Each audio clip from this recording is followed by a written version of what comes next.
नमस्कार दोस्तों, welcome to my channel A to Z in female health. मैं हूं डॉक्टर निधि नागर। मैं एक गायनेकोलॉजिस्ट और लैप्रोस्कोपिक सर्जन हूं और बंसल अस्पताल में कार्यरत हूं। आज हम महिलाओं में बहुत ही कॉमन समस्या यूटेराइन फाइब्रॉइड्स या बच्चेदानी की गठानों के बारे में डिस्कस करेंगे। अब आप ये सोचेंगे कि ये क्या है, क्या कोई मार्केट में नया फ्रूट आया है? नहीं, ये एक बच्चेदानी में होने वाली गठान है जो उसके वॉल पर होती है, उसके परत में होती है। यूट्रस की गठानें मेनली नॉन कैंसरस होती हैं और ये अगर छोटी होती हैं तो ये महिलाओं को बिल्कुल परेशान नहीं करती, और अगर ये बड़ी है या ऐसी जगह लोकेटेड है तो ये बिन बुलाए मेहमान की तरह आपकी पूरी लाइफस्टाइल को डिस्टर्ब कर सकती है। तो फाइब्रॉइड्स क्या हैं? यह बच्चेदानी के दीवार पर बनने वाली एक गठान है। अगर ये छोटी है तो ये आपको परेशान नहीं करेगी, और अगर ये बड़ी है या ऐसी जगह पर लोकेटेड है तो हमेशा वीआईपी गेस्ट की तरह अपनी प्रेजेंस का एहसास दिलाती रहती है। अब आते हैं हम फाइब्रॉइड के टाइप्स के बारे में।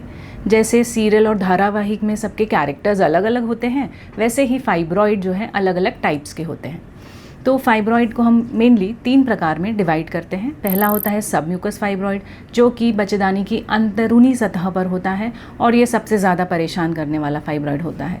इसमें महिला को अत्यधिक ब्लीडिंग और पेन होता है।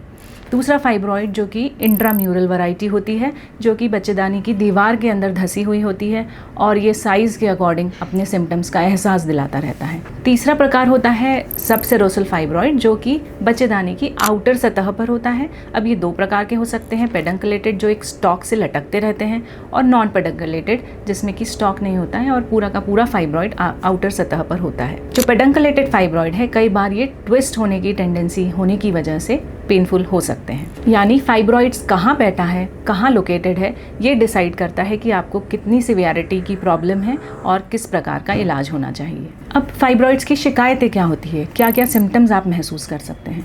तो इसमें सबसे पहले होता है हेवी ब्लीडिंग होना। तो जो सब म्यूकोजल वैरायटी के फाइब्रॉइड्स हैं उसमें आपको हेवी ब्लीडिंग होगी। इसमें आपको कंसीव करने में भी दिक्कत हो सकती है। इसके अलावा दर्द बना रहना, या अगर फाइब्रॉइड आपके यूरिनरी ब्लैडर के पास लोकेटेड है तो आपको यूरिन से रिलेटेड शिकायत जैसे बार बार पेशाब का होना हो सकता है। इसकी वजह से इनफर्टिलिटी होना भी एक समस्या हो सकती है। कई बार फाइब्रॉइड्स जो हैं आपकी फॉलोपियन ट्यूब्स के आसपास होते हैं और उनको ब्लॉक कर सकते हैं, जिसकी वजह से इनफर्टिलिटी जैसी समस्या हो सकती है। लेकिन मज़े की बात यह है कि 75% से 85% तक ये फाइब्रॉइड्स चुपचाप बैठे रहते हैं और अल्ट्रासोनोग्राफी में धड़े पकड़े जाते हैं जैसे कि कोई अनचाहा गेस्ट आया हो। अब हम आते हैं इसके डायग्नोसिस पे। डायग्नोसिस सिंपल है, सोनोग्राफी सबसे पहला स्टेप है। 90% ऑफ द फाइब्रॉइड्स और गठाने हम सोनोग्राफी में पकड़ सकते हैं। इसके अलावा एडवांस जांचे में एमआरआई आता है। एमआरआई में हम छोटे छोटे फाइब्रॉइड्स, उसकी लोकेशन, उसकी पूरी मैपिंग कर सकते हैं। उसके बाद होता है हिस्ट्रोस्कोपी। कई फाइब्रॉइड्स पॉलिप बनकर यूट्रस के अंदर छिपे बैठे होते हैं, तो हम उसको एक पतली सी दूरबीन द्वारा अंदर से देख सकते हैं। यानी फाइब्रॉइड्स छुपने की कितनी भी कोशिश करें, मगर हम अपने सारे गैजेट्स के साथ रेडी हैं इनको पकड़ने के लिए। तो अब हम आते हैं मिथ्स और फैक्ट्स के बारे में। फाइब्रॉइड के बारे में हम कुछ मिथ्स तोड़ते हैं। Myth number 1, fibroid is equal to cancer. जी नहीं, 99% of the fibroids non cancerous होते हैं। मिथ नंबर 2, फाइब्रॉइड्स में हमेशा ही यूट्रस को निकालना पड़ता है। बिल्कुल नहीं। फाइब्रॉइड्स में हम माइमेक्टमी नाम की एक सर्जरी करते हैं जिसमें हम फाइब्रॉइड निकालकर यूट्रस को हम सेफ रख सकते हैं। मिथ नंबर 3, यह सिर्फ बड़ी उम्र की महिलाओं को होता है। जी नहीं, फाइब्रॉइड यंग लड़कियों को भी हो सकता है। मिथ नंबर 4, प्रेगनेंसी फाइब्रॉइड्स के साथ इम्पॉसिबल है। जी नहीं, प्रेगनेंसी फाइब्रॉइड के साथ भी हो सकती है, बस ये डिपेंड करता है कि फाइब्रॉइड कितना बड़ा है और कहाँ पर इसकी लोकेशन है। अगर ये फाइब्रॉइड बच्चेदानी के अंदर धंसा हुआ है या आपके फॉलोपियन ट्यूब्स को कंप्रेस कर रहा है तो इसमें सर्जरी रिक्वायर्ड है। तो डरिए मत, जानकारी रखिए और इनमें से होने वाले किसी भी सिम्टम्स के होने पर अपने गायनेकोलॉजिस्ट को संपर्क करिए। अब हम बात करते हैं इसके ट्रीटमेंट ऑप्शंस के बारे में।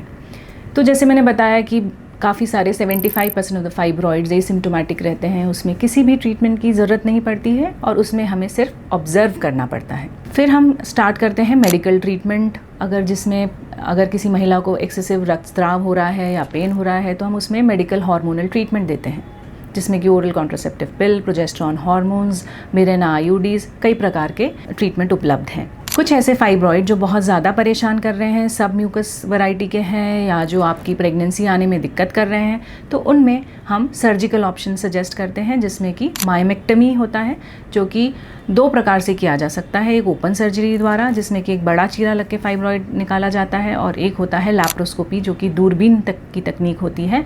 और यही आजकल ज़्यादा प्रचलित तकनीक और सेफ़ तकनीक है, जिसमें कि एक छोटे से चीरे में बड़े से बड़े फाइब्रॉइड को भी बच्चेदानी से निकाला जा सकता है। तो ये था A to Z of fibroids. तो हर फाइब्रॉइड को इलाज की ज़रूरत नहीं होती है।